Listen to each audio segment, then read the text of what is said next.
The Ten Commandments. The Ten Commandments which God gave on Mount Sinai were written by himself on stone tablets. And when Moses came down from the mount, and saw the people worshipping the gold calf, in his anger he threw them down, and they were broken. But after God, at Moses' prayer, had so far forgiven the sin of the Israelites as not to destroy them all, he bade Moses hew 2 tables of stone, like the first, and bring them to him on Mount Sinai, that he might again give them his commandments.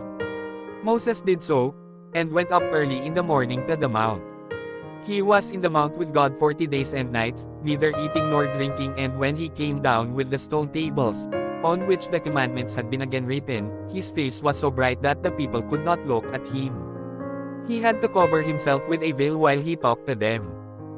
God had bidden him tell the people of Israel that if they kept his commandments, he would bless them, and make them prosperous, but if they did not keep them, he would give them into the power of their enemies, and afflict them with all kinds of troubles.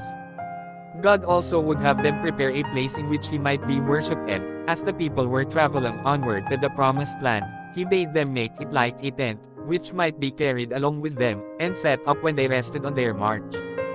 This tent was called the tabernacle, and God gave exact directions how it was to be made, and also how they were to make the altar on which sacrifice was to be offered, and the ark, which was a chest, to hold the tables of stone. The people were glad to do what God desired them in this matter, and brought such large quantities of precious materials to construct the tabernacle, and those other things that were to be in it, that at last Moses was obliged to bid them bring no more. When all was completed, God commanded that the tabernacle should be set up in the wilderness of Sinai. And when it was set up, his glory filled it. A cloud also rested upon it by day, and at night a light like fire. As long as God would have the children of Israel remain in their camp in the wilderness, this cloud remained on the tabernacle. When he would have them go on their journey, the cloud was taken up from it, and went before them.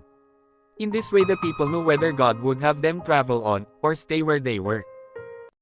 Guys, pa-follow naman at like, share, subscribe at papindon na din ang bell. Para ma-update kayo sa mga videos ko, sana is mag-comment pa o di kayong mag-iwan dyan. Maraming salamat po.